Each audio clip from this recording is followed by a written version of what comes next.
Ang mapanganib na sigbin.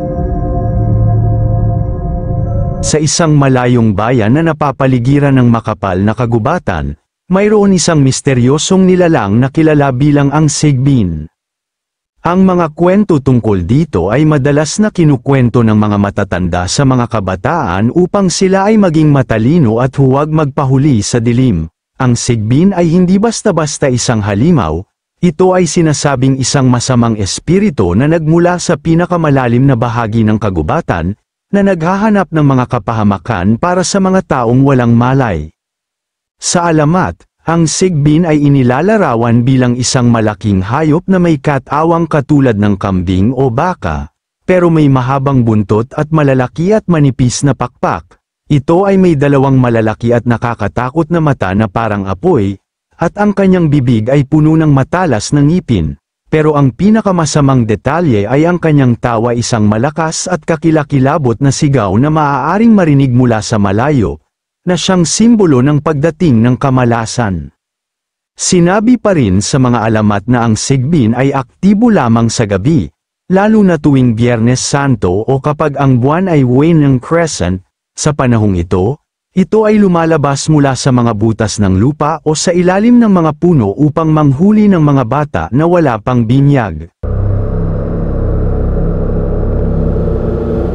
Isang araw, sa isang maliit na nayon na tinatawag na San Isidro, may isang matandang babae na si Aling Rosa, na kilala sa kanyang kabaitan. Siya ay isang simpleng mangingisda na palaging nagbibigay ng kanyang nahuling isda sa mga kapitbahay na nangangailangan. Pero may isang bagay na hindi niya sinasadyang ginawa, ang pagsira sa isang bantog na puno sa gitna ng kagubatan.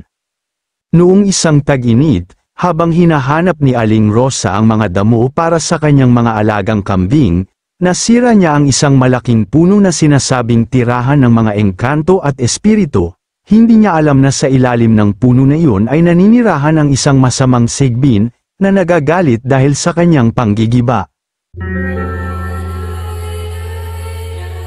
Nang gabing yun, habang natutulog si Aling Rosa, biglang may malakas na sigaw na narinig sa buong nayon, parang ang mismong hangin ay nagniningas, at ang mga hayop ay bigla na lang tumatakbo papalayo sa direksyon ng kagubatan. Nang tingnan ni Aling Rosa sa labas ng kanyang bahay, nakita niya ang isang malaking anino na lumilipad sa kalangitan. Ito ay ang sigbin, at mukhang galit na galit ito. Sa mga sumunod na araw, ang buong nayon ay nahaharap sa isang serye ng pangyayari na hindi nila maintindihan. Una, nawawala ang mga bata sa kanilang mga bahay, at ang mga ito ay natagpuan lamang sa mga lugar na malayo sa kanilang tahanan, tulog at walang malay. Sunod, ang mga alagang hayop ay biglang namamatay, at ang mga damo at tanim ay namumulaklak ngunit walang bunga. Ang lahat ng ito ay sinisisi sa sigbin.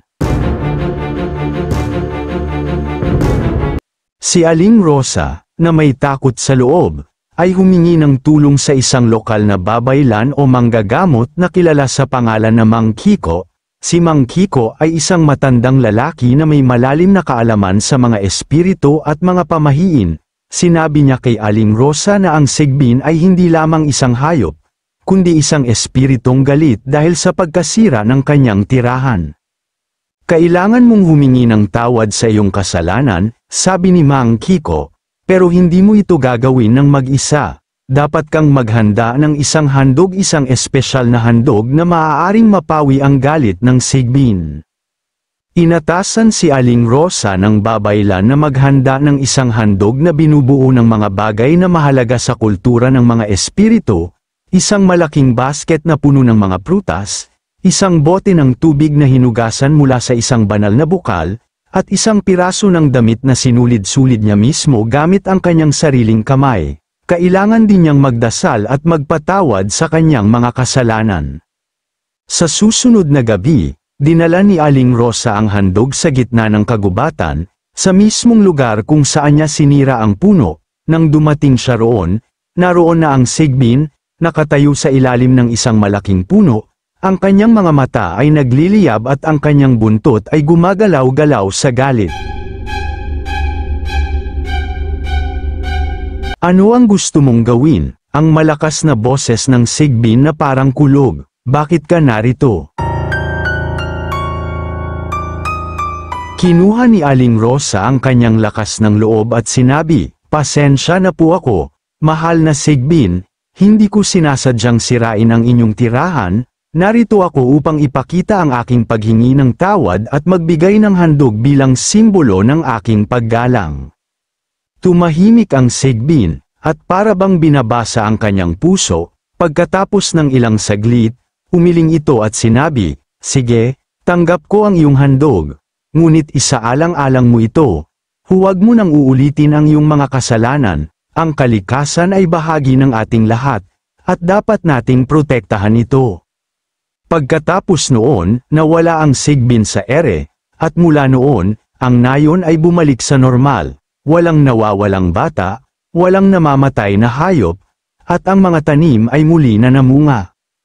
Ang kwento ni Aling Rosa at ng masamang Sigbin ay isang paalala sa atin na ang kalikasan ay dapat nating igalang, ang bawat puno, bato, at hayop ay may kahalagahan, at kapag tayo ay nagkasala sa kanila, may konsekwensya ito. Ang Sigbin, bagamat isang masamang espiritu, ay naging isang instrumento ng pagtuturo sa mga tao na maging responsable sa kanilang kapaligiran.